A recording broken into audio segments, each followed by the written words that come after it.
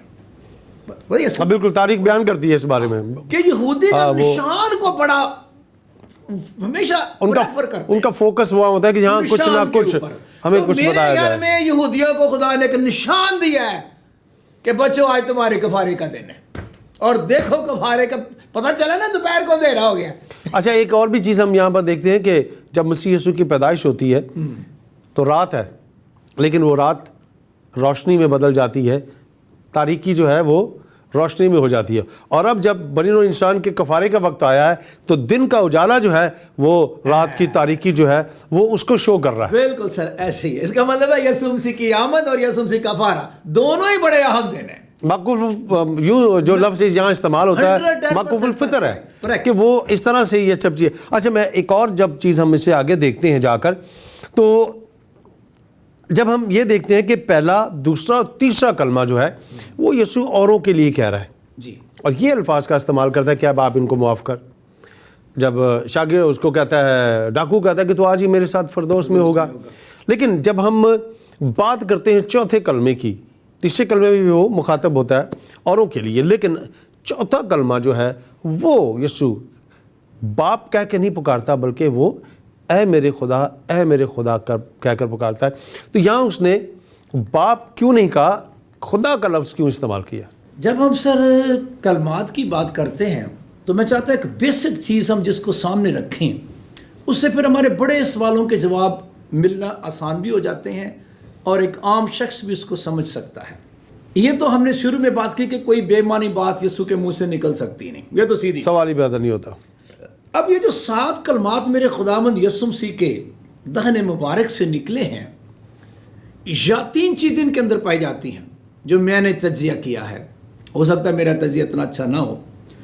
یا تو جو منہ سے نکلا ہے اس میں ہماری تعلیم پائی جاتی ہے, جیسے اب آپ ان کو معاف کر, یا پھر اس کے اندر نمونہ پایا جاتا ہے کہ یسوع نے ایک معاف کرنے کا نمونہ پیش کیا.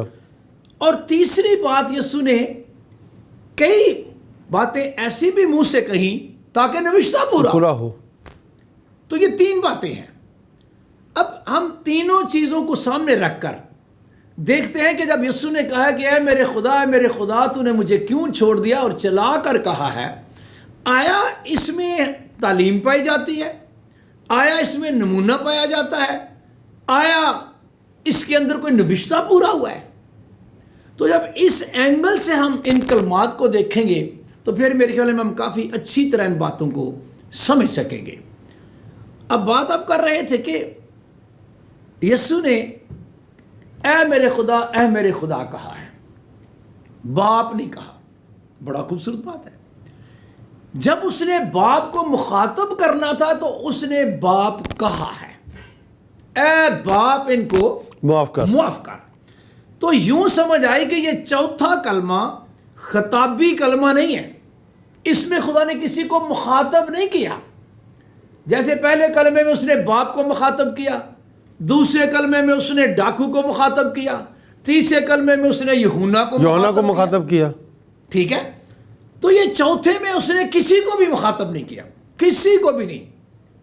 اس نے ڈائریکٹ وہی منہ سے بولا جو 22 زبور کی پہلی آیت ہے. اس نے یہ نہیں کہا اے باپ تو نے مجھے کیوں چھوڑ دیا. اس میں شک کوئی نہیں, خدا باپ ہی ہے, لیکن وہ خطاب نہیں کر رہا باپ سے, وہ جسٹ 22 زبور کے پہلے آیت کی تلاوت کر رہا ہے. تو اس کے منہ سے جو کلمہ یہ نکلا ہے یا 22 زبور کی پہلی آیت نکلی ہے, یہ خطابی نہیں بلکہ یہ تلاوتی ہے. اب اس نے کیوں تلاوت کی ہے, یہ اگلا کویسچن. کیونکہ میرا خداوند, میں نے کہا کوئی بے معنی بات کر ہی نہیں سکتا. میں اس کو ایکسپلین کرنا چاہوں گا کیوں اس نے کہا ہے اے میرے خدا تو نے مجھے کیوں چھوڑ دیا.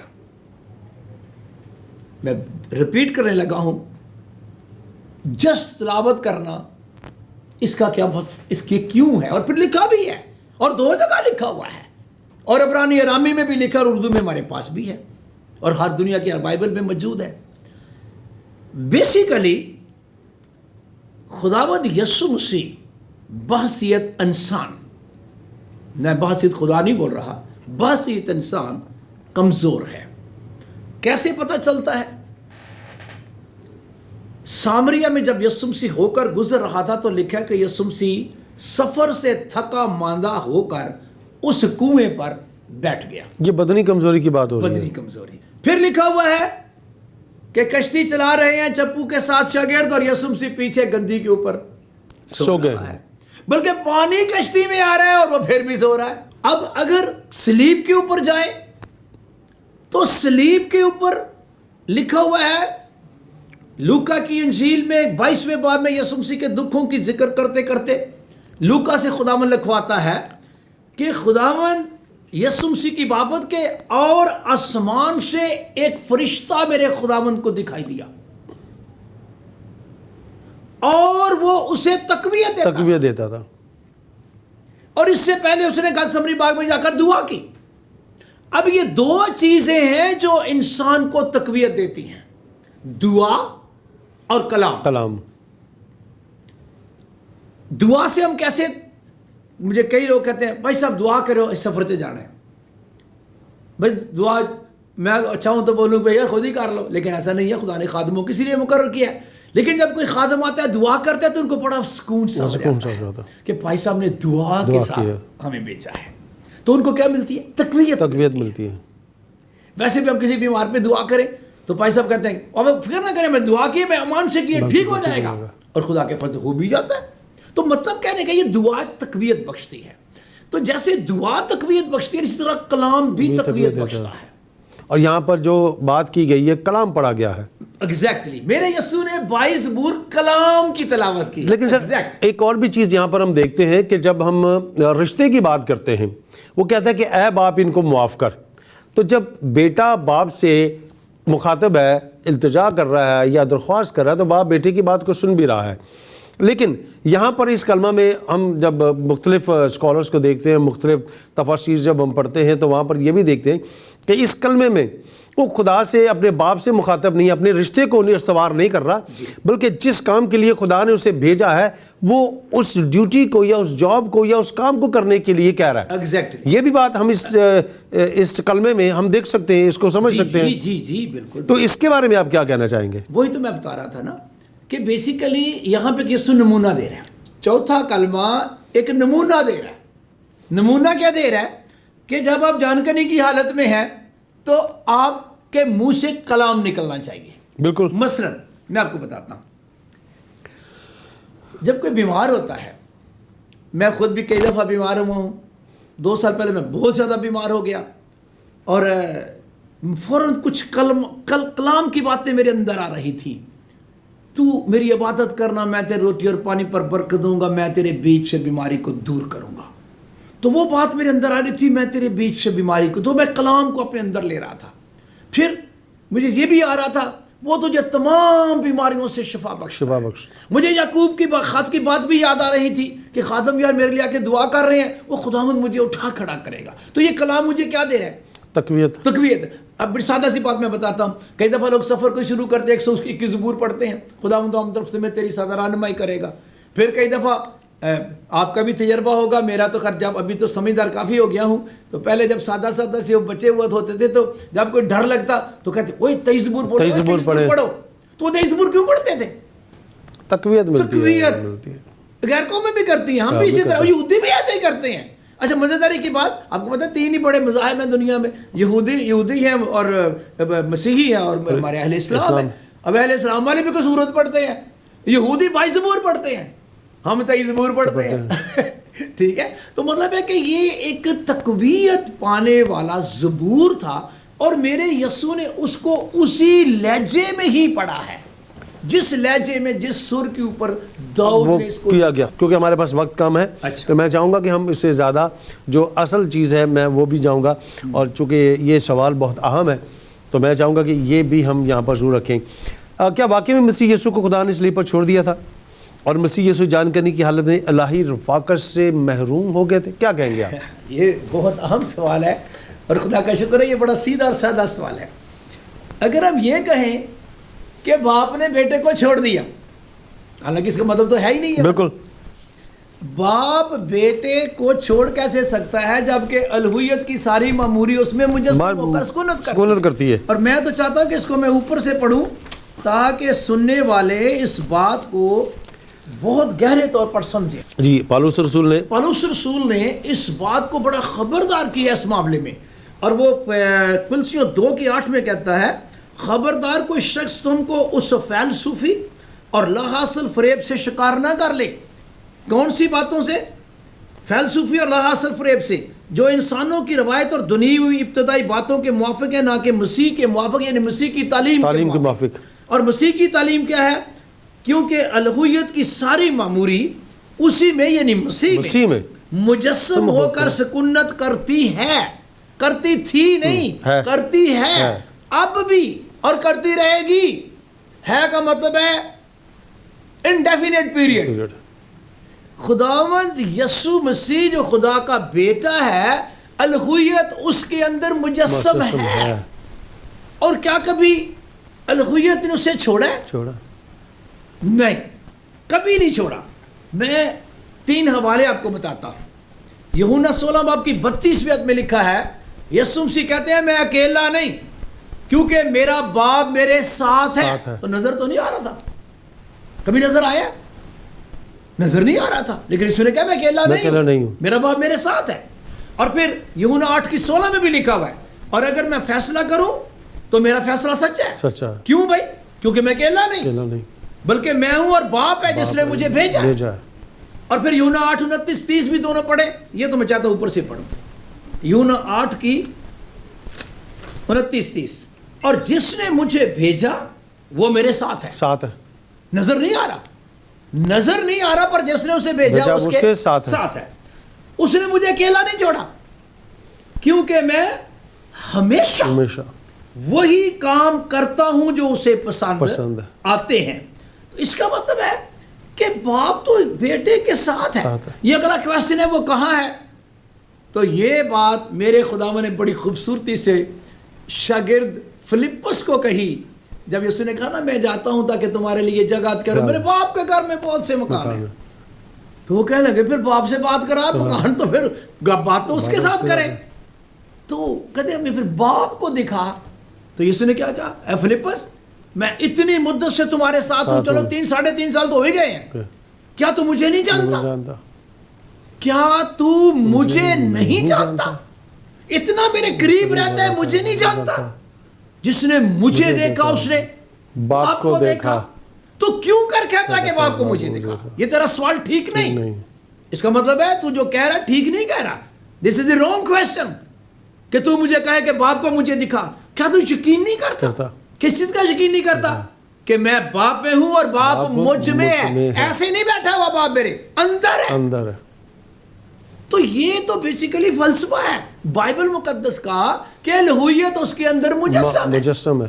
ساتھ نہیں، رائٹ لیفٹ نہیں، اندر ہے الوہیت. اور آگے کہتا ہے اور باپ مجھ میں ہے. یہ باتیں جو میں تم سے کہتا ہوں اپنی طرف سے نہیں کہتا لیکن باپ مجھ میں رہ کر میرے ساتھ کا مطلب یہ نہیں کہ ادھر بیٹھا ہوا کوئی کرسی پہ نہیں بیٹھا ہوا، میرے اندر رہ کر اپنے کام کرتا ہے. اور کیا تو یقین نہیں کرتا کہ میں باپ میں ہوں اور باپ مجھ میں؟ نہیں تو میرے کاموں ہی کے سبب سے میرا یقین کرو. جو کہتا نا میں یسوع کو جانتا ہوں اور اگر یہ نہیں نہ جانتا کہ باپ اس کے اندر ہے، یاد رکھیے تو وہ غلط فلسفے پر ہے. یعنی جو کام خدا کر رہا ہے وہی کام یسوع کر رہا ہے. تھیولوجی بتائی ہے اور بیبلیکل تھیولوجی بتائی ہے کہ جب بھی آپ بیٹے کو دیکھیں یقین کریں باپ اس کے اندر موجود ہے اور باپ اس سے کبھی جدا نہیں ہوا. شاید آپ کے اندر سوال آ جائے کہ وہ پھر مر کون گیا تھا؟ خدا نہیں مرا، بیٹا مرا ہے. خدا جو بدن تھا نا بدن مر گیا ہے. یہ بھی ذہن میں رکھیں. تو مطلب کہنے کا یہ ہے کہ یا بھی کہتے ہیں میرے خدا تو میرے تو وہ سمجھتے ہیں خدا نے اس کو چھوڑ دیا. نہیں جی، خدا تو اس کے اندر مجسم ہے. چھوڑ کے ادھر سے دیا. خدا بیٹا خدا کا مقدس ہے, بیٹا خدا کا مقدس ہے, اور وہ الوہیت کی ساری معموری اس کے اندر مجسم ہو کر سکونت کرتی ہے, تھی نہیں ہے, تو مطلب ہے پہلے بھی اس کے اندر ہی تھا, اب بھی اس کے اندر ہے, کل کو جب بیٹا نظر آئے گا تو اس کے اندر باپ نظر آئے گا. سر یہاں بریک لیں گے, اور ضرور ہے کہ اگلا سوال جو ہے وہ بھی ہم آپ سے کریں گے, اور ایک دو چیزیں ہیں جس پہ ہم گفتگو کریں گے تاکہ ہم اور بہتر طور پہ اس کو سمجھ سکیں. ناظرین چھوٹے سے بریک کے بعد آپ سے پھر ملتے ہیں, ہمارے ساتھ رہے گا, اسٹے ود اس.